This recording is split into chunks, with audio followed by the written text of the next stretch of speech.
Hello guys, बेचना मना है गुड़गांव में रियल एस्टेट। ये क्या टॉपिक मैं आज लेके आया हूँ।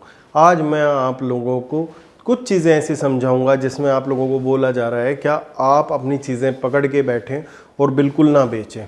इसके पीछे क्या गणित है और क्या ये चीज़ें सही हैं या सही नहीं है, तो इसको पूरे को डिकोड करेंगे। साथ साथ में जो अपनी प्रॉपर्टीज़ बेचना चाहते हैं उनके साथ क्या सीन बन रहा है आज की डेट में, साथ में जो अपने होल्ड करके रखना चाहते हैं वो किस टाइप से करके रख सकते हैं। ये सिर्फ गुड़गांव रियल एस्टेट की बात नहीं है, दूसरे रियल एस्टेट में भी ये चीज़ इम्प्लीमेंट हो सकती है। तो मैं अपनी पूरी ट्राई करके आप लोगों को समझाऊंगा क्या इसके से आप लोगों को क्या क्या फ़ायदे और क्या नुकसान हो सकता है। दोनों चीज़ें और दोनों पहलू की तरफ से हम लोग देखेंगे।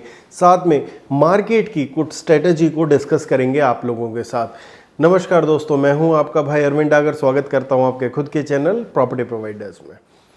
तो आज हम लोग जो बात करने वाले हैं, क्या कोई भी रियल एस्टेट एसेट बेचना मना है, इसके पीछे क्या लॉजिक है, क्या रीजंस हैं इसके पीछे। कुछ लोगों ने ये समझा है इसके पीछे क्या अगर हम लोग अपनी चीज़ें ज़्यादा टाइम तक होल्ड करेंगे तो उनके रेट अप्रिशिएट होते रहेंगे और रेट जितना ऊपर स्तर पे जा सकते हैं उस ऊपरी स्तर पे जाके हम उस रेट को स्ट्राइक करेंगे और मैक्सिमाइज अपना प्रॉफिट करके निकल जाएंगे।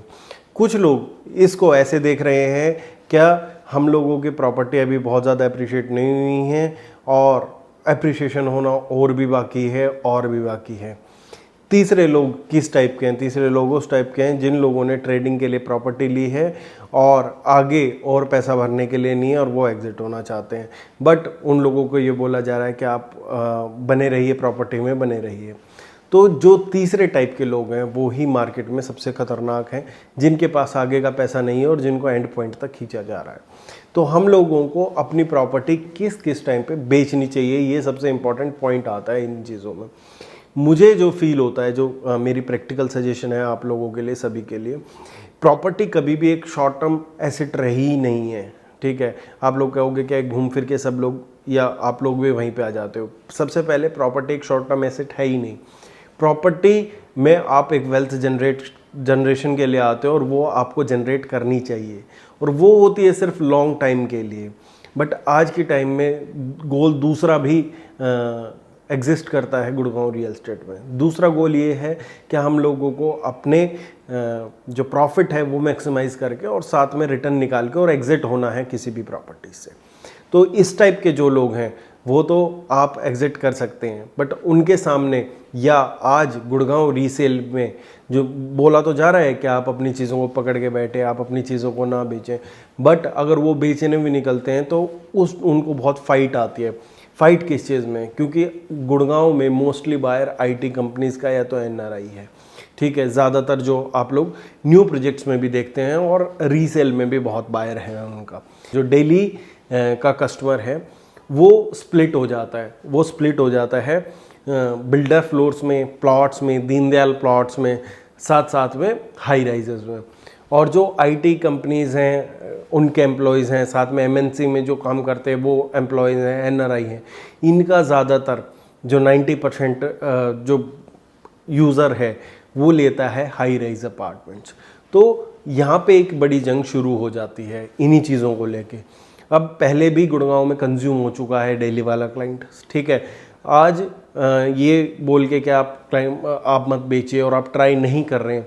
आज रेट अच्छे खासे इंक्रीज हो चुके हैं। ठीक है, जो एग्जिट लेना चाहे वो एग्जिट ले सकता है, बट उसके साथ समस्या सबसे बड़ी यही आती है कि जो आईटी और एनआरआई हैं उनके पास जो पार्ट है, जो दूसरा पार्ट इन्वॉल्वमेंट होता है अपनी किसी भी ट्रांजैक्शन में, आपके पास मैक्सिमम चेक होता है, उसके अलावा दूसरा पार्ट होता है। अब सोसाइटीज़ के रेट आ चुके हैं 10,000 रुपये से बढ़ के 18,000 रुपये पर स्क्वायर फीट। ठीक है, या 13,000 से लेके 15,000, 17,000 पर स्क्वायर फीट। तो 2-3 हज़ार रुपये का गैप आ चुका है। जब 3 से 4 हज़ार रुपये पर स्क्वायर फीट आदमी कैलकुलेट करता है अपनी बुकिंग से, तो उसका जो कैश का पार्ट बैठता है वो करीबन बैठ जाता है 70-80 लाख 1 करोड़, जो कि सैलरीड क्लास के लिए बहुत ज़्यादा मुश्किल हो जाता है अफोर्ड करना।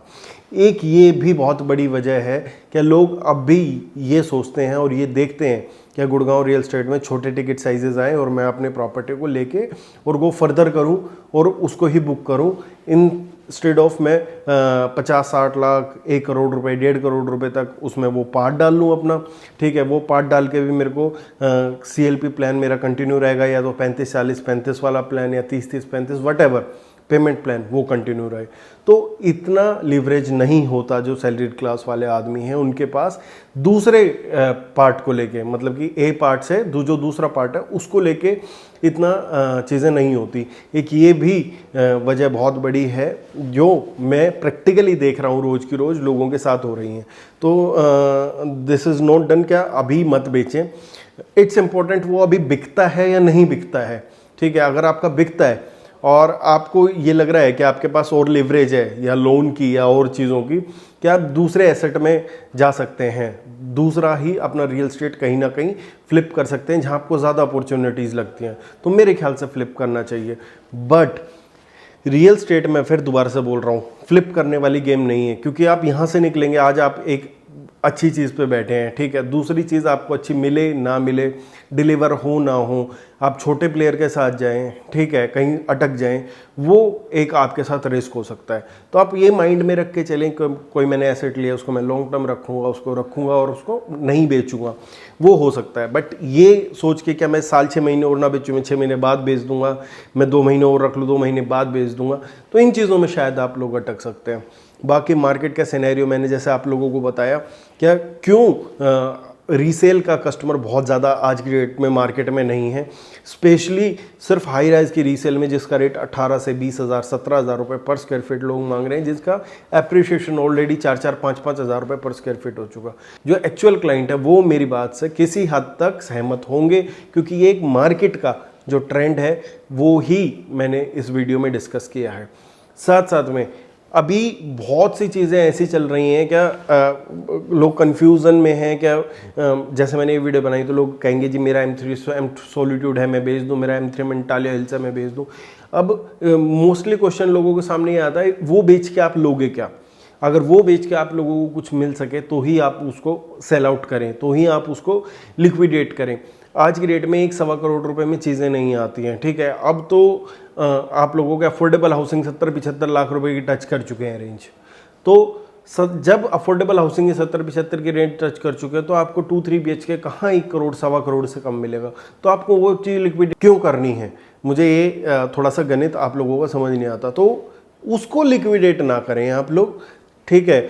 जिस आदमी के पास लिवरेज है, जो और फर्दर पैसा डाल सकता है, वहाँ से एग्जिट होकर दूसरी अच्छी कोई प्रॉपर्टी दिख रही है, अच्छे डेवलपर की दिख रही है, तो ही आप जाएं, अदरवाइज फ्लिपिंग वाले चक्कर में ना पड़े।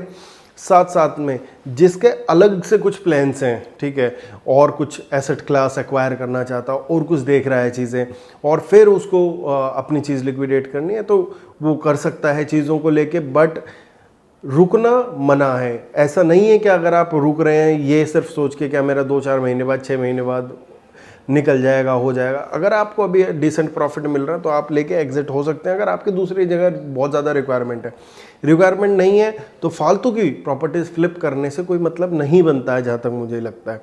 तो उम्मीद करता हूँ आप लोगों को वीडियो समझ आई होगी, और शेयर करें उन लोगों के साथ जो नई प्रॉपर्टीज़ लेना चाहते हैं, साथ साथ में अपनी रीसेल में प्रॉपर्टीज़ को बेचना चाहते हैं, और बहुत सारी इन्फॉर्मेशन से इस चैनल पर आप लोगों को मिलती रहेंगी।